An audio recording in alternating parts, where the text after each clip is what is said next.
Welcome to our final Media Lab of the summer. Really excited to have Tracy Piltz join us to share about PBS resources for teaching and learning. Tracy is an early learning champion, which is a teacher recognition program that PBS has.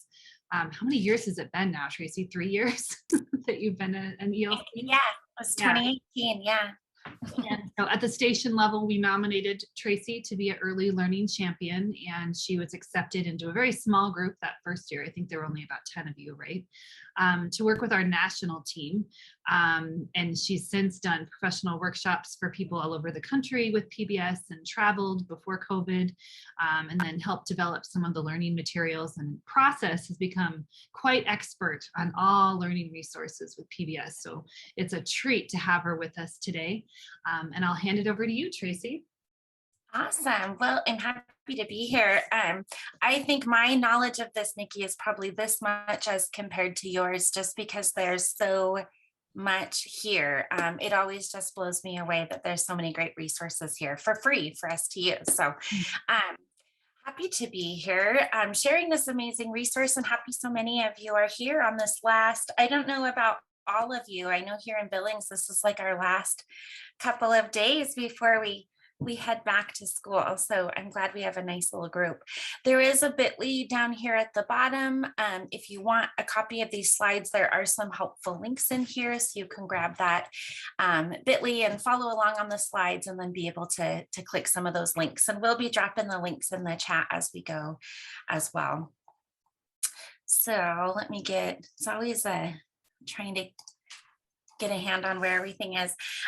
If you want to take a minute, we'd love to learn a little bit more about who's here. If you want to just drop in the chat box, let us know who you are and what grade you teach. That would be awesome. You could also, there's a slide a little bit later, but I might just kind of pop over because this might be great to hop in there as well.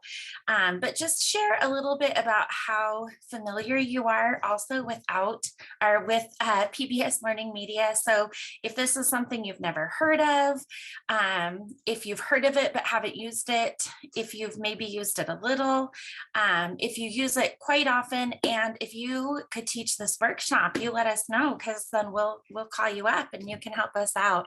But go ahead and just take a minute to drop in the chat who you are, where you're at, what you teach, and then maybe give us an idea of your familiarity. Did I say that right? With this resource. So I'm just going to pause for a minute so we can peek in here.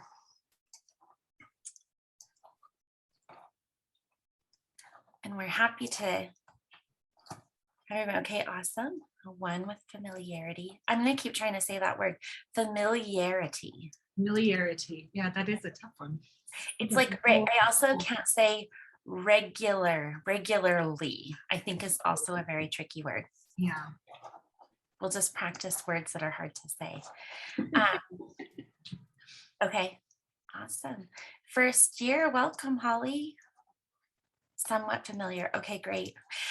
What I love about this resource too, so as people are kind of dropping in their information, there's lots of grade levels here, middle school, 4th grade, 1st grade. What I love about this resource is it's relevant for all grades, all subjects. There's so much there. So I think the trick is just kind of spending some time on the website and sort of knowing what to look for and what to search for. But there really are resources for every grade level, every subject or topic.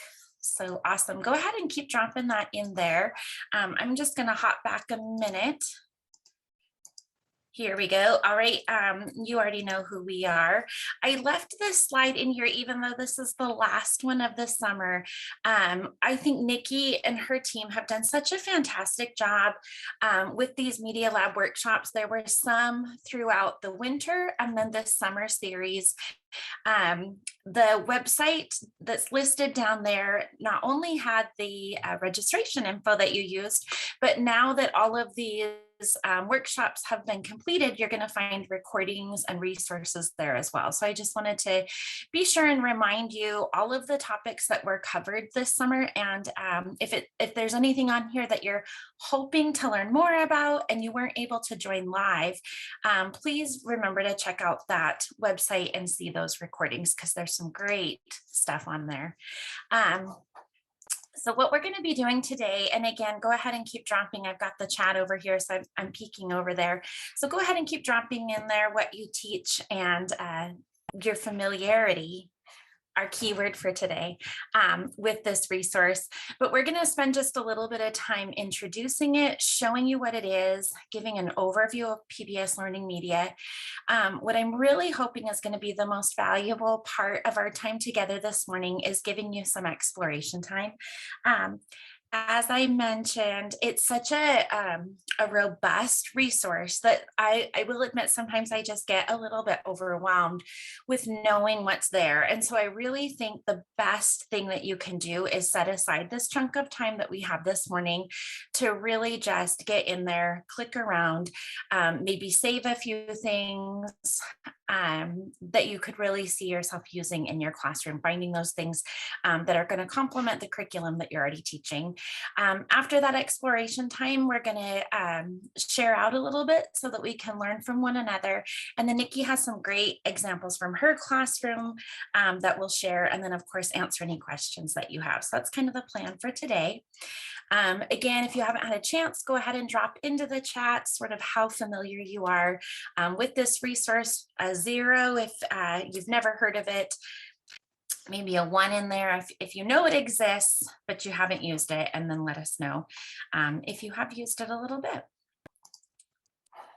So the resource that we're chatting about today is PBS LearningMedia, and hopefully you have either another device with you, or you can open up another tab on your computer so that you can kind of be following along and clicking around.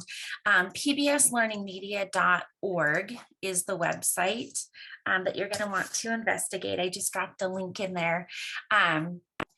Nikki, does it it knows where you are and automatically changes to the station that's closest to you? Is that correct?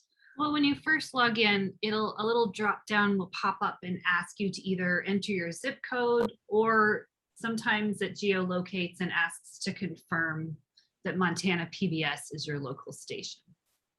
Okay, but the same resources, right? I mean, I could be logged in as Montana, I could be logged in as Arizona. It looks the same. Yeah, and you have access to the same things. So there's one little carousel toward the bottom that I can customize with our local things. But other than that, everything else is the same. Okay, awesome. That's what I thought, but I'd never asked you that before. So PBSLearningMedia.org, again, this is going to be the screen that you are looking at. Like Nikki said, it will ask you to put in your location, and that's just to kind of connect you to your local station and the resources there. You can go ahead and browse. So I don't think I'm signed in over here. So this is just going to the website so you can see what's here live. I can browse. I see all of the resources and activities here without signing in. I'm not signed in. I could click on this Back to School with PBS Kids collection. So I could see what they have listed in here. Whoops, I clicked too much. There we go. My mouse got ahead of me. So I can see what they have in here. So without creating an account, I really can access all of these resources. However, I recommend creating an account because you're going to unlock some of these additional features. Once you create an account, you can explore resources that are aligned to your standards. You're going to be able to save, download, and create content using some of those resources. If you decide to access some of the teacher tools, you can access those, and you can connect content with Google Classroom or Schoology. And we're going to talk about that a little bit later in this session, but it just gives you a little bit more tools and resources, I guess, or features if you do create the account. It is free. I usually just connect to my Google account because I like just having access, then it's going to connect as well. We use a lot of Google Classroom here. So when I created it, I just connected it to my Google account. You'll notice that you can create a teacher, or there's a space for students to create accounts. And we'll kind of chat about that in a little bit too. So don't let me forget that part about the student account. But I definitely would recommend, I mean, you can spend some time just kind of browsing and looking right now, but we definitely would recommend that maybe during this time we have together, you spend just a couple of minutes setting up your account and then being able to sign in and access things that you have saved in the past. There are a lot of resources available at PBS Learning Media. And this, as I mentioned, this is kind of where I often get a little bit overwhelmed because there is so much stuff here. So this is just sort of a overview of the types of resources. So they have collections. An example would be I had just clicked on that back to school collection. So it's really just kind of PBS curating some lessons and resources for you in a collection. So you could search for, particular things that may be of interest to you and your students. And so those are the collections. You'll also notice, there's videos, there's interactive lessons, lesson plans, media gallery, just some audio pieces, images, documents, web pages, and then teacher built activities as well. So there's a ton to explore. I think sort of some of my go-to things, PBS is known for media, it's known for video. I know as a kindergarten teacher, early learning teacher, often I would visit PBS or PBS Kids looking for little video snippets. I didn't want to show like a whole episode of something, but it always sort of brought a point home or helped kids make connections with something that I was trying to teach them. If I could show them a little video, PBS has such great high quality content, and the PBS Kids have characters that my students knew and connected with. So I would often go there looking for those little video snippets. Some of my favorite were Peep and Chirp. I don't know if you guys are familiar with that, but we were doing a lot of hands-on science with Project Lead the Way. I loved that Peep and Chirp, those little videos that they had would kind of make that connection between what we were doing with our Project Lead the Way, and then we would kind of learn about some of those concepts and watch some of those little video snippets. So the media and the video is something that I was often seeking out on the website. And I would do that just a lot of times by just kind of searching for that particular show if there was something that I was really looking for or interested in. I also love how thorough the lesson plans are. So I might just kind of pop back out to that front screen here. Oops, I went too far. Here we go. If I'm looking at lessons, I'm just going to kind of click here. So I've got some mathematics types of things. So again, you'll see that I clicked on mathematics.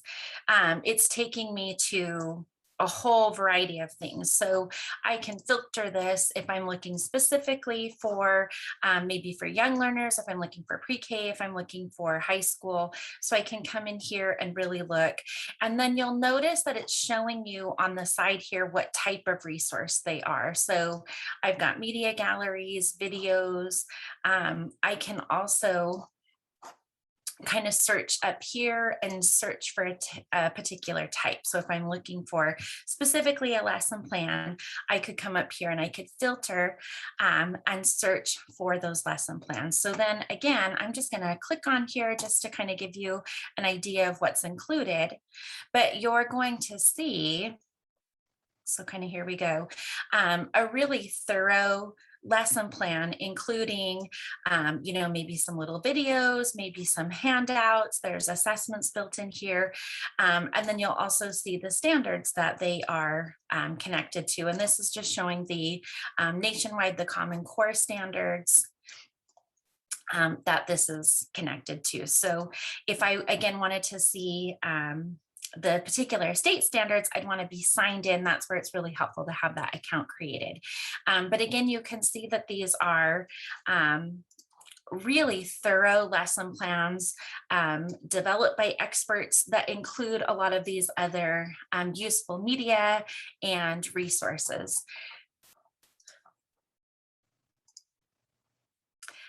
This is once you have created that account, being able to come in and browse by the standard specifically. So you'll see that tab up there. You could put in your grade level, and then you could find activities that are aligned with the particular standard that you're teaching or that concept that you're teaching. These are newish, aren't they, Nikki? These interactive lessons? Yeah, they're new in the last few years, but they're just more and more stations are being trained to do them. So for a while, Okay. just GBH in Boston could create them. And so now, and we have been trained to create them as well. So we're getting more and more added, and they became really, really popular in 2020. What? Why? So these interactive lessons just have a lot of different components. Like Nikki said, it's almost exactly like the kind of thing that you're looking for when you were either having to do the at-home learning or remote learning, or if you're looking at a blended learning or flipped classroom model where you're providing that content for students that they could watch independently and then complete an activity independently. I think here, yeah, I kind of just put a little screenshot in here of an example. I went into the interactive lessons section and just sort of searched. Again, I work mostly with K2, K3, so I searched that particular grade level. And then let's see, I thought I linked it here. Let's see what happens if it'll take us in, or if I have to be all signed in and everything. Let's see. Okay, yep. Okay, I know, go away. So when I say launch, I'm going to go ahead and sign in just to give you an idea of what that interactivity means in there. But it really is a whole variety of things that students could. Okay, now I'm signed in. Let's give this a go. So it's media pieces, and then they're asking for students to respond in some way. So again, this would be a social studies lesson. It's incorporating the characters that students connect with, that they're familiar with, they'll be excited about. I'm just going to kind of scroll through the pages here so that you see they have these maps included. At some point, it's going to ask students then to respond to this. Students can work as a guest, so they could work without creating an account and signing in. It wouldn't save their work. So if you're having students work on something like this as a guest, either you're doing it just for, the experience to be able to learn from this material. If you want that accountability piece in there without them being able to sign into an account, you would kind of have to come up with some idea. Maybe they're taking screenshots and then sharing them back to you, or maybe you just have a reflection piece that they're going to do separately after they've worked through this material and learned it. But again, just seeing all of the pieces that are here, what they're going to have access to when you look at some of these interactive lessons. So the student account piece is something I think to chat about a little bit. Students can create accounts. So you could have students connect to LearningMedia in a student account. This is sort of what they would see. They have access to a lot of the same types of things you do. They just have, I think, sort of a cleaner view. It would show them assignments that you've given students, projects that they're working on. I don't know if we have all Montana teachers here or not. Here in Montana, our state has that new House bill where anything that's requiring students to sign in or create an account or enter any kind of personal information, that has to have a data privacy agreement on file with the state. So at this time, we don't have a data privacy agreement with PBS LearningMedia, which would mean, at least here in Billings, which would mean we wouldn't be able to get this approved by our district for student use. I would be able to utilize this resource as a teacher. I would be able to, get all of the information, get these assignments, get these lessons, share them with my students.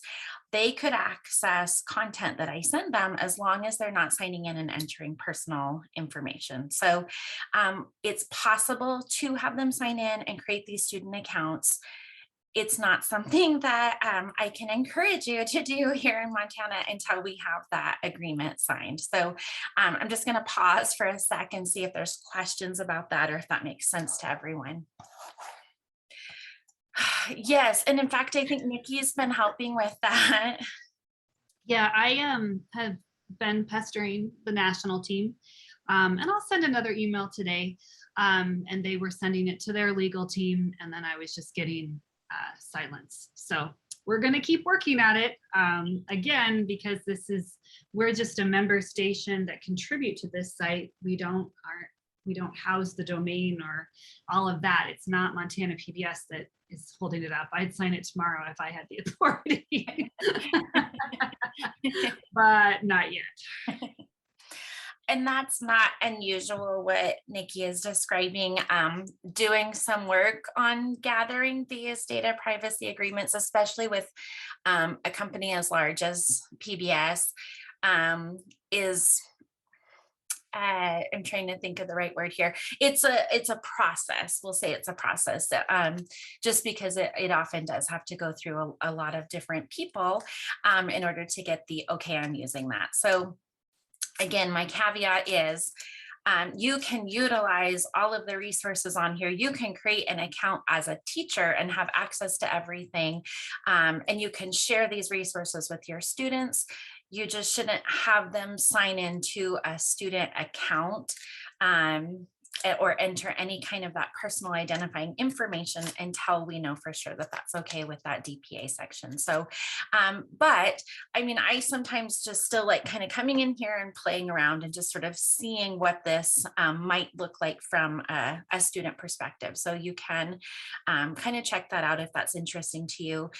We're going to give you some time to explore here in a minute, and then I want to chat about some different ways. We'll sort of talk about Google Classroom. We'll talk about Seesaw. If there's other tools that you use, we'll sort of chat about some ways that you could utilize those with the LearningMedia without having students create actual LearningMedia accounts. These are just a couple of sort of newer collections. I clicked on that back to school collection. I do like that they sort of curate these really relevant resources for teachers and make it a little bit easier to find, resources that would be related to those topics. So those might be ones that you want to click on and check out. These are some tips that Nikki and her team had put together that I think are really helpful. Again, I think the trick here is just sort of knowing what to search for and how to search. And these are great tips, in the LearningMedia site. Some of them are good tips just for general searches, like if you're on Google or anything. So searching by collection. So again, if you know a particular, like when I was looking for those science videos, I knew that I wanted to look for Peep and Chirp because my kids loved those Peep and Chirp videos. So if there's a certain collection that you're aware of, you can search specifically for that collection using quotation marks and plus signs within your search. So again, we're talking about when we're in our search tool up here, that is going to help be a little bit more specific and pull out exactly what you want. The grade levels, like I had clicked on the grade level when I clicked on mathematics, I had a lot of great resources, but not all of them would be relevant to my kindergarten or my first grade class or my 8th grade class, whatever it is that I'm teaching. And so expanding those grade levels, maybe even including if I teach first grade, maybe I want it to be K2, because sometimes the things that are labeled as those kindergarten or second grade are going to be relevant to my first graders as well.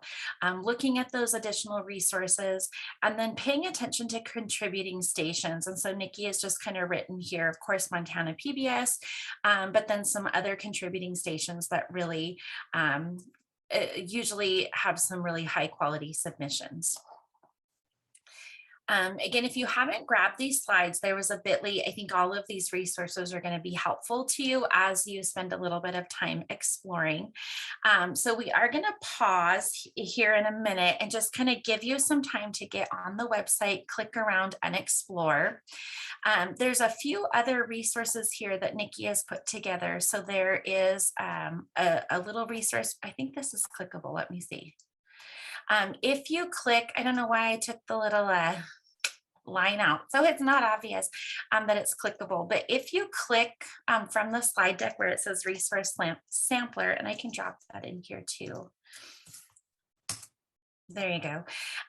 Nikki has put together this slide deck that really just kind of goes through, and Nikki, if you have if you want to talk about any of this stuff too, please feel free to hop in and interrupt me at any time. But I'm just going to kind of click through here so you can see to sort of make that search process easier. They've gone through and created this sampler of resources that they recommend for different grade levels or different subject areas. So you'll see this one's music, social studies. Again, it's a pretty I don't know, elaborate, I guess, deck as far as really broken down by grade levels and particular subject areas. So there's some great things in here. If you're not sure where to start, these might be some good things to click on and just kind of start browsing around and see what you can find from there. There's also a slide right after that has some recommended collections. They're ready to learn. I'm most familiar again with sort of the pre-K through second grade resources. Ready to Learn has some wonderful STEM resources. And then I really like the Meet the Helpers collection as well. Really wonderful connections with social studies. And then some more resource lists kind of similar to that slide deck, that sampler slide deck, just kind of directing you towards some really high quality recommended resources. So again, I'm going to stop talking here in a minute and just give you a little chunk of time to, if you haven't already, create that PBS Learning Media account. If you want to just sort of click around on your own, search for specific things, or if you want to utilize the sampler deck or any of that to kind of guide your initial searching, go ahead and do that. There is a Jamboard that I put together just as a space for us to share. I was gonna just have you put it in the chat box, but I like the idea of putting it on a Jamboard so it's saved and we can kind of look back later. So I just dropped the link to this Jamboard. Again, this should just be a space where we can share. So if you wanna go ahead and click on here, as you're searching, the easiest thing to do is click on the little kind of square with the lines that make a sticky note and just share, I found the Daniel Tiger collection. Here's what I really loved about it, blah, blah, blah. So you could just maybe put a little sticky note on here. If you take a screenshot of something, you can upload an image onto this board. So if there's a screenshot of something that you really liked, I just love to utilize this Jamboard as a space where we could share ideas with one another of things that we found on the Learning Media site that we think are going to be really helpful in our classroom. So I'm going to go ahead and pause and give you some time to explore. Nikki and I are both hanging out here. So as you're exploring, go ahead and unmute if you have questions, or just drop a quick question into the chat box and we're happy to show you something or answer questions while you work. But I'm just going to give you a little chunk of time here to explore and work.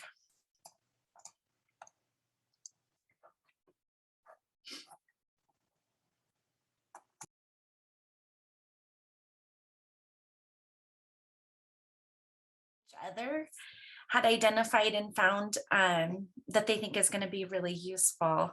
And that might give us another thing that we want to search for our own classroom. So if you haven't had a chance yet, go ahead and share there. If there's anything any of you would like to just sort of share out, something that you were like, oh my gosh, this was really awesome, I'm happy I found this. I'd love for you to just go ahead and unmute and share that. So anybody find anything that you'd like to share or talk about or ask questions about?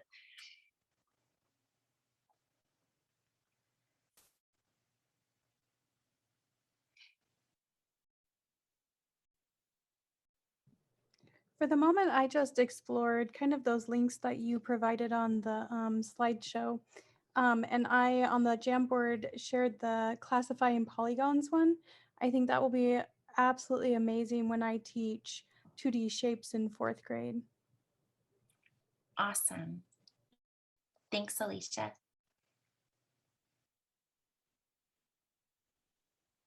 Somebody else put we do Project Lead the Way here in Billings. And I'm always kind of looking for nice supplements to that. And so I see that listed up there. I absolutely agree. It's a nice supplement to the Project Lead the Way curriculum that we've been asked to teach. Somebody wrote that ELA fact versus fiction video. I like that. Just sort of talking about that media literacy piece, which is so huge, you know, the fake, you know, versus what's fact versus that fake or fiction. So that's awesome.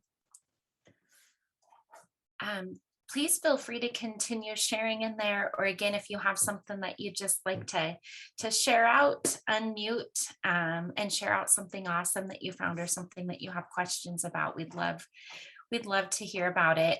I'm going to kind of go over here and I'll ask Nikki, she might want to share a little bit more in depth, but she had some great examples from her classroom. So I'm going to show some of those. And then I'd like to spend a little bit of time talking a little bit more in depth about how we might utilize some of these with Google Classroom or Seesaw. So I'm just going to go ahead and scroll through here. And Nikki, if there's anything you want to share about these, this one, if you want to maybe go into a little bit more depth on this guided writing activity.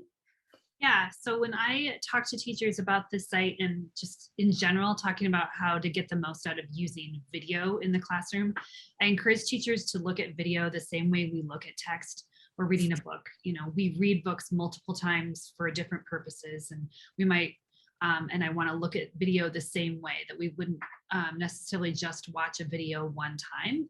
I like to encourage watching it through one time without stopping, and then maybe watch it a couple more times and giving the kids things to look for or things to notice. And just like with reading, we notice more the second and third time we watch a video. So to encourage this kind of watching again and look longer mentality, I went into a 2nd grade class a few years ago and demonstrated a lesson using a guided viewing worksheet. And so there's a PDF here, and I just made this, open a Microsoft document, insert table. There are the discussion questions that most of the resources on the site have are what I copied and pasted into this document. And so I had the kids, before we ever watched the video, I had them attempt to answer the discussion questions. And obviously this gave me some idea of prior knowledge and where they were, but there were some questions that you had to watch the video in order to answer. So now I already had their attention while they were watching the video. So then we had them watch the video. And we chose with this one, we paused as they heard the answers pop up on their graphic organizer, but they watched the video and then filled in the answers on their graphic organizer as we watched. And I saw that their comprehension of the content in the video was far greater because we did this activity. And this is one of those protocols that you could just put into place no matter what your content was. So some of the videos on the site have guided viewing activities, and most of the things we've published for Montana PBS, I've tried to include them. But like I said, we don't create everything on the site, so I can't control what other people do.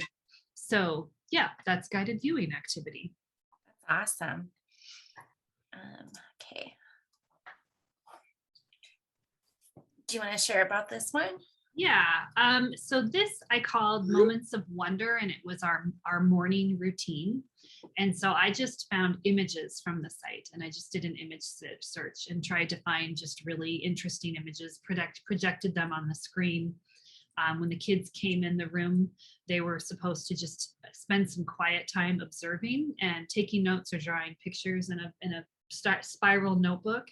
And then for older kids, I did this with younger kids, and it kept it very open-ended, where they just, drew and colored and talked about or wrote about what they saw. With older kids, I had some prompts like, what do you notice? And what are you wondering? What do you think those people are saying to each other? How do you think it feels to be standing there? What do you think happened right before this picture was taken? What do you think happened right after this picture was taken? Have you ever visited a place like this? Just prompts like that. And so my routine was to have them think by themselves about the picture, and then do some pair and share, and then maybe some whole group discussion. And this was just a way to promote some visual literacy. And there would be a new image every day. And I just went through LearningMedia and took the images and pasted them into a Google slide deck. And I'd usually do about 10 or 15 in a row. And then sometimes we would click on the link in the site, and it would give us a little more background information about the image and where it was taken. I love that. We've talked about those daily routines before, but using other websites. And so I thought this was another great use of LearningMedia when I saw this in here. We did wonder journals when I was in kindergarten, similar to what Nikki said. So this is kind of how we started our day, just when you needed that time. When they're first coming in, they need to just, come in, get settled, look at whatever image was up there. And then again, we started with just sort of drawings and colorings, and then worked into with kindergarten, just sort of writing a question about what they saw. And those kids where I always say they were so good at, we almost couldn't just write a sentence, right? Just a regular sentence, but gosh, they were so great at asking those questioning and writing about those questioning things. I thought it was such a great beginning to sort of that inquiry learning and thinking more deeply about something. So it was just, I loved starting our days like that. I thought it was fantastic. And this is just another great resource to find those interesting images. Alicia asked about, is there someplace specific to find the images? No, I think when you go into the site, and for instance, I had like a theme, like for that one, I think I just typed in winter.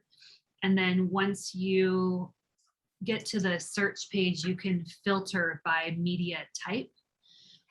So yeah, on the left side of the screen, you can go down and just choose image and click on that. And then it will find all of the images going along that theme. So I liked to kind of tie it to whatever we were talking about in science and social studies, to try and start those discussions earlier in the day, and then I could tie back to them later on. So if we were studying states of matter in science, I would search for images that kind of fall along that one. So that's kind of how you can do that. I'm struggling with my clicker. There we go. Okay. It just is not wanting to click. She's not clicking on it. Yeah. I was like, I have to say out loud, I am trying to click on it. For some reason, it's not wanting me. There we go. Okay, there we go. So then it's showing. And I like how it does just kind of display right here what type of resource that is. So I can tell if it's just an image or a whole gallery or what it is that I found. And most of the images can be downloaded. Those rights are set to where you can download them. So then you can see the little download icon. So then you can download them and use them. However, and I also needed that option because my school didn't have great Wi-Fi. And if it rained, the Wi-Fi didn't work. And so I often like to have just a collection of those things saved on my computer so that I could bring them up later. Just in case. And then so I just clicked then where it says support materials. And then this one did have just a few. So, then you've just got a few discussion questions to guide. And I love how it has all of the, the background reading and activities and things there if I wanted that as well. That's awesome. And like I said, I did create the lessons that Montana PBS has published. I've had a hand in creating most of them. And so this one for keeping the barn, I'll just put the link in the chat box here. I did create like a visual literacy lesson to go with that one.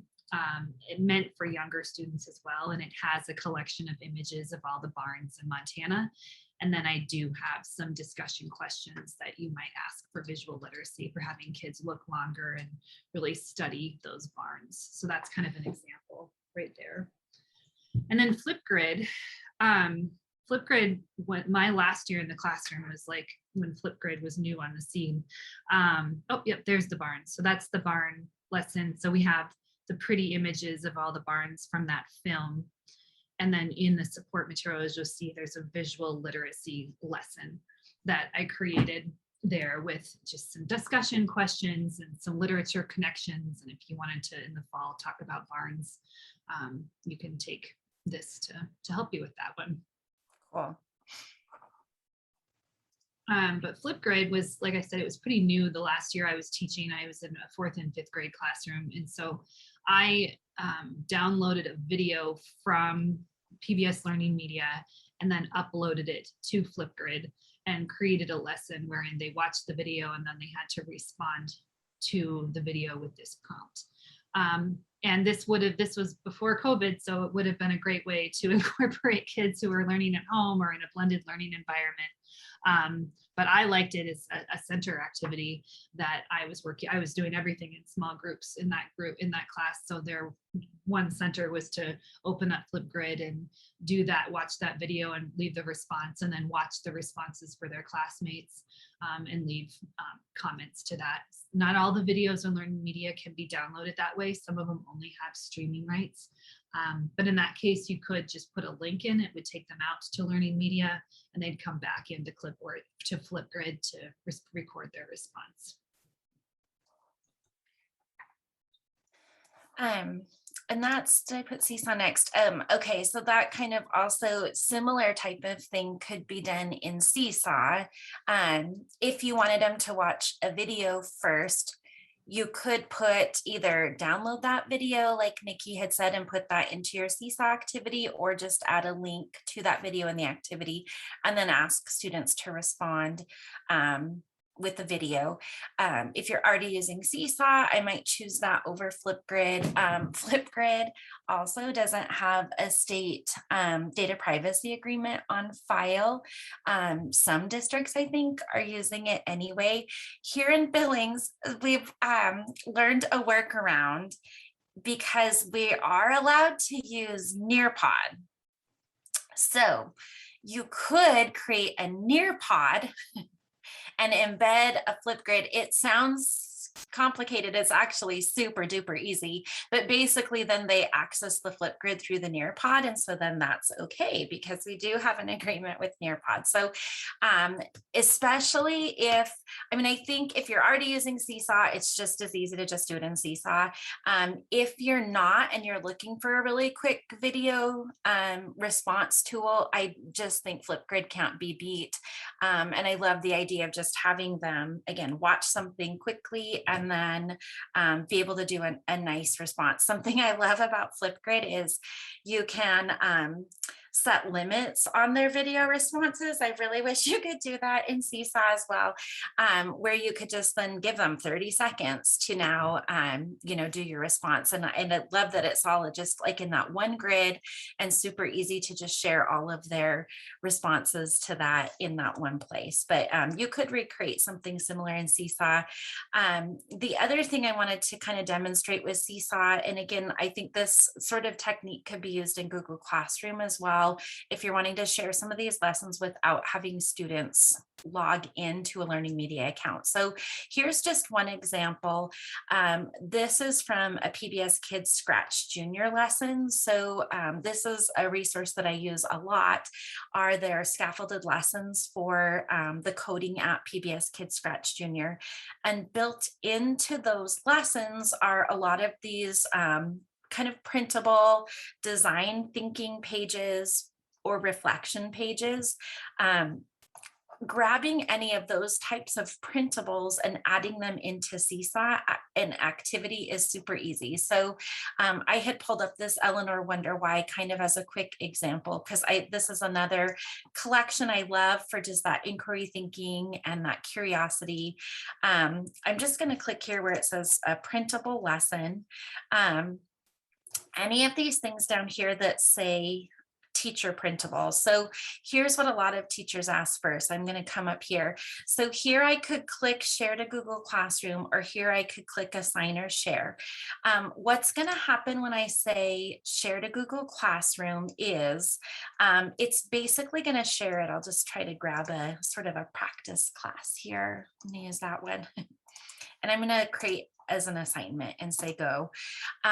What happens is it's basically just going to link them back to the PBS LearningMedia site. It might prompt them to log in. Again, I'm not wanting them to log in. I don't want them to come here and create an account, because at this point we're not able to do that. So it might be a nice, quick, easy way of getting them a link. Maybe I'm not going to create an assignment. Maybe I just want to create this as a question. And so there's a space here where they can respond. In my mind, I'm better off just kind of creating my own assignment rather than clicking on one of these right now and sharing it right to the student. So what I would do in this case is perhaps I want to use this like teacher printable. You'll notice that this is downloadable. So I could download this, and this might not be the best example, so it's the cutting around. This one's a better example. So I could download this notebook page, and then that notebook page has a PDF that I could then add to my Seesaw lesson or add to my Google Classroom lesson. Then the students aren't going to this site and having to log in to access anything. I'm just creating it directly on Google Classroom or creating it directly on Seesaw. So here's an example, again, just a very simple activity that I created for Seesaw. I just downloaded this printable journal, added it into Seesaw as a student template in the activity. And then when the students open this, they have all of these pages in here. I could have them add in pictures of things that they're doing. I could have them record themselves. I could have them type on here. However it is that you ask your students to sort of respond, they could do all that in Seesaw. I could, again, add this as a PDF into Google Classroom. I could, upload it into slides or something and share that out with my students in Google Classroom. But accessing and, same as kind of the videos and that sort of thing, looking for this download button and accessing those types of things will make it easy to pop those into places like Seesaw or Google Classroom, where you're having your students already log in and access materials. Questions about that? Nikki, anything to kind of add in there? I know you were kind of playing around with Google Classroom a little bit too. What were your thoughts on that? Yeah, so I think Google Classroom has limited, I think be really, really honest that yes, there is integration, but it really is a quick way to share a link in the Google Classroom, but they still would leave Google Classroom to come to LearningMedia to do the activity. So it's not as streamlined, I think, as most teachers would really like it to be. However, I think the PDFs, downloading the PDF and putting that in Google Classroom is really nice, and all those materials are there. They still do have the lesson builder up and running, and they're going to be making that better, I think. That was the last I heard, is they're improving that. They're also working on a refresh of the student-facing version of the site. They did some focus groups, particularly with older students and middle school aged students and teachers of middle school aged students, in an effort to make this site more appealing for an older age group. Because really, if we're going to be doing assignments like that, that's the group that we would probably want to use this site. So stay tuned for kind of a nice update on a refresh of this site to have it look a lot better as well. Okay. So we kind of already chatted. These were just a couple of screenshots that Nikki had shared. Again, she's just kind of grabbing that link. So there was a video in there, just grabbing the link and putting that into her Google Classroom assignment, the link, and then making a comment right in Google Classroom. So utilizing that resource without having students actually have to sign in and create an account on LearningMedia. They can do all of their responses right in Google Classroom. Questions about that before we just kind of move on to other teacher resources? Do you see yourselves using, I'm just kind of curious, so either in the chat or go ahead and unmute. Do you see yourself creating lessons in Google Classroom or Seesaw or FlipGrid or a space like that? Do you see yourself more just using them as sort of teacher planning tools and resources? I'd love to hear kind of what you're thinking.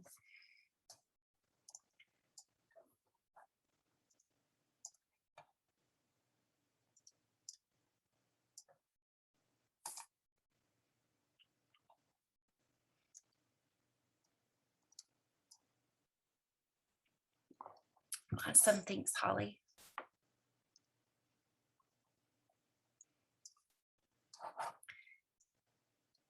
I think starting as kind of planning tools and resources, I think is great.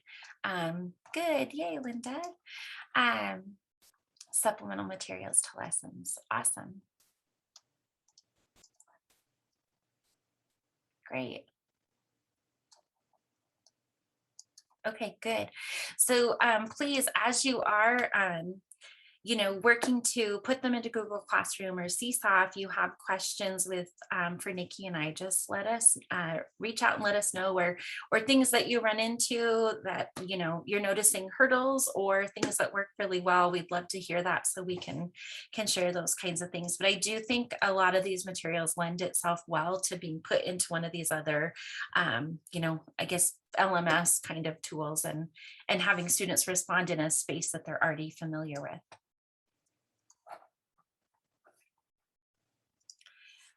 There's other amazing resources from PBS that you can utilize as well. So there's a PBS Teachers Lounge. They have lots of great posts that they put on here, often things from classroom teachers that are sort of shared out. You'll see professional learning opportunities. I'm just going to go ahead and click on this and open it up. So again, relevant articles that they post in here specifically for teachers about education, highlighting, lessons and resources that you could use into the classroom.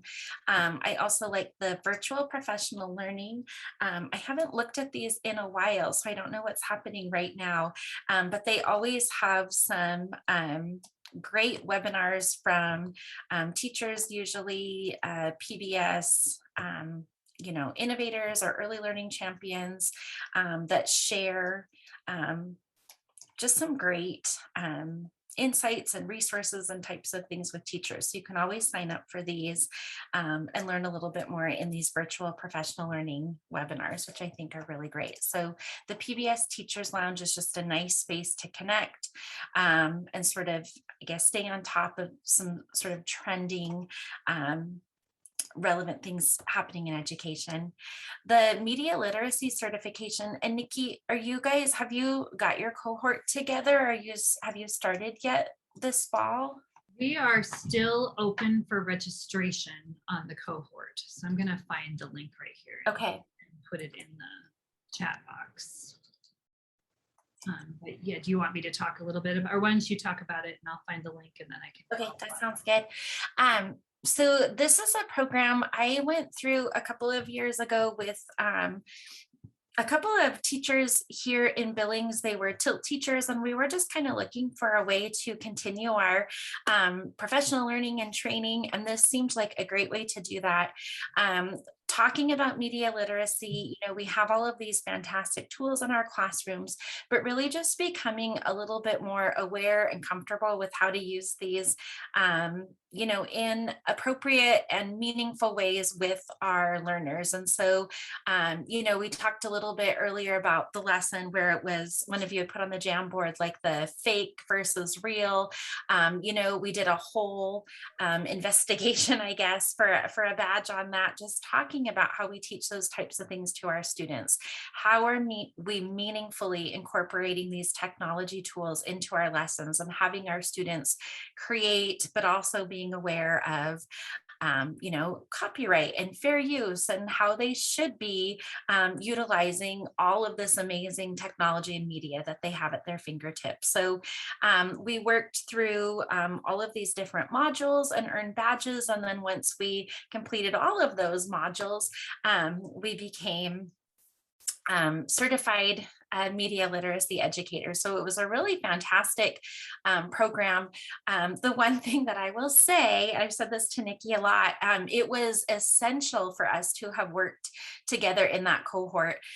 Anyone could sign up and work on their media literacy certification on their own. We loved working with Nikki and Carrie and the group from Idaho, because we had that sort of built-in support system. They sort of put together a plan for how best to work through those modules. And there was an accountability piece there and a support piece there that all of us, it was me and Christy Brammer and Amy Westrup from here in Billings, we all said, we would have never got to the end of this if we didn't have that cohort and that sort of group of us in place. But gosh, we were so glad we did. And especially doing it with, we were implementing this stuff in first and second grade classrooms, which was really pretty exciting to, take some of this that maybe often you think, oh, this would be for middle school or high school, but we were doing it with little kids, and it was really successful and just a wonderful learning opportunity for all of us. So I'll let Nikki, you kind of talk about the specifics of how you sort of run that cohort that you do. Yeah, so as Tracy said, anybody could start earning PBS Media Literacy certification. It's free and it's self-paced, and chances are you have a bazillion things saved in your Google Drive from those last 2 years of teaching using digital learning that would help you earn all of these micro-credentials. But when there's a person in Idaho, her name is Carrie, she does what I do at Idaho Public Television. We both looked at it and knew that it would be better for teachers if we could somehow create some kind of a cohort to work on it together. And so we have an online cohort that meets and works together throughout the school year to earn these micro-credentials. There are 8 of them. So we divide the school year up and we spend a month working on a single micro-credential. We host a webinar or a Zoom meeting early in the month. Carrie and I unpack that micro-credential and go through the requirements and what's needed. We show you examples. We've now done this a couple of times. So we have lots of examples of what it looks like and give you an opportunity to ask any questions that you have and brainstorm ideas and talk through what it might look like in your classroom. And because we're hosting it and we're supporting you, we also want to celebrate your accomplishment when you get it done. So we have some prizes and some swag when you're finished. And then for providing feedback about your experience, Montana PBS has a grant that allows us to give a small stipend for those who finish. And we also give OPI credits for participating in this process. So it's 30 OPI credits for participating, attending the webinars and earning the micro-credentials and filling out our surveys to provide us for feedback. I put the link in the chat. We are currently, registration is open for this year's cohort. We have 10 teachers in Montana who have completed certification. Number 10 just certified last week. And we had 2 work with us last year. It was a year where it was harder to get people to finish things. So I thought 2 was a great number. Crystal Hill from HRDC in Billings completed it earlier this year. And then George Scott just finished it up in Bozeman, a middle school sped teacher in Bozeman. So we have librarians do this. We have elementary school teachers do this. We have secondary teachers do this. I mean, this is even for people who aren't in a formal teaching setting can do this. You just have to have access to students for some of the micro credentials. I've earned it too. The first cohort, I learned it right alongside Tracy and her group, and went through the micro credentials. I also am helping score some of the micro credentials. So I do have a look at what it looks like on the other side as far as the requirements. And so I can tell you very quickly, how much work needs to go into some of them. So we would really encourage you to join us for that. Like I said, it's a year-long thing, and hopefully the goal is by May or June, you will have earned all 8 micro credentials and be media literacy certified. Awesome. And I just pulled this up just to give you kind of a peek at what those micro credentials are. But like Nikki said, we found that a lot of it was stuff that we were already doing and using and implementing in our classrooms, but it really helped to give us a focus and kind of view it through this lens. Okay, we're having students already create media and make these videos, but now let's look at it through this media literacy lens and make sure that, what we're teaching them to access these resources in appropriate ways, and to really be sure that they're, creating and utilizing these resources. So a lot of it was stuff we were already doing, but I really liked how it kind of helped us focus and really be a lot more thoughtful about what it was that we were doing. So, and 30 OPI credits is pretty awesome too. I don't know much about this, Nikki, this design squad. Yeah, so this is a website outside of LearningMedia. And it was first intended for families to use at home with their kids, but I loved it and used it with my own students. And then when I started visiting classrooms and doing lessons in this role, I reached out to it a lot. And so it is a website focused to STEM activities, and it has really step-by-step STEM activities that can be done with kids as young as pre-K and probably going up to 4th and 5th grade. And what I love about it is that if you click on build, it gives you a video of what the activity is, so you can kind of see it in action. And then it gives you step-by-step instructions for how to do the activity, and then a printable supply list, and then a printable, here's the science behind what you just did. So it's very like recipe-based STEM experiences. But sometimes if you're going to have a sub in the room, or if you're trying to get the kids started with STEM exploration, it's a great place to start. So it was meant to be for families to use, and then you could get kids connected, and around the world they could talk about their global challenges. But as classroom use, I think it's just another great idea place for STEM learning for your kiddos. That's awesome. And then, of course, the PBS for Parents website. I think especially in early learning, I would receive so many emails, I still do, from parents about how to support their kids at home. Do you have any recommendations for games or apps or those types of things? And so I just think having this as, sort of in your back pocket as a resource to share with parents is really fantastic. So just kind of sharing this out with parents and letting them know what types of resources are available here. I know I had signed up for a parent newsletter that I get.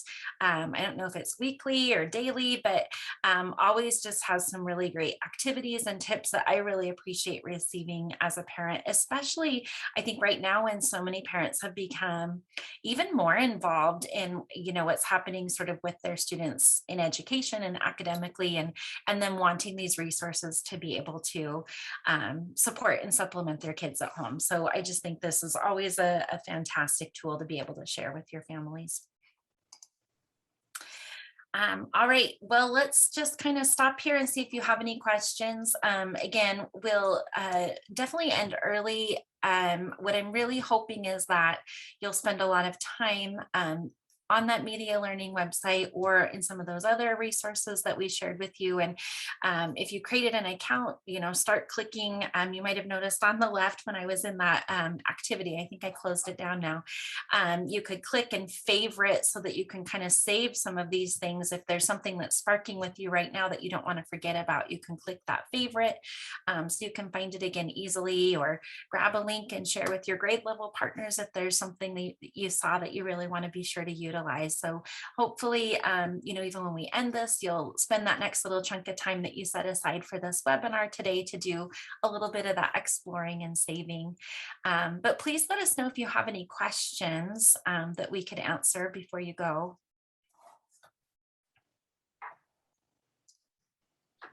I also put a survey in the chat box so that we can gather some feedback about if you participated in this or any of their other Media Lab workshops this summer. I know we had a lot of familiar faces from week to week. We'd love for you to fill out this survey and give us feedback. We can do these things free, and then we pay Tracy for her time, and then we provide prizes, and that's all because we have donors that support our work here at Montana PBS. And so often those donors ask us about what we're doing with their donations. And so we really look to the feedback we get on these surveys to help us justify the work that we're doing. So that's why we would really appreciate having you fill out that survey for us. And then we can give away prizes and then let you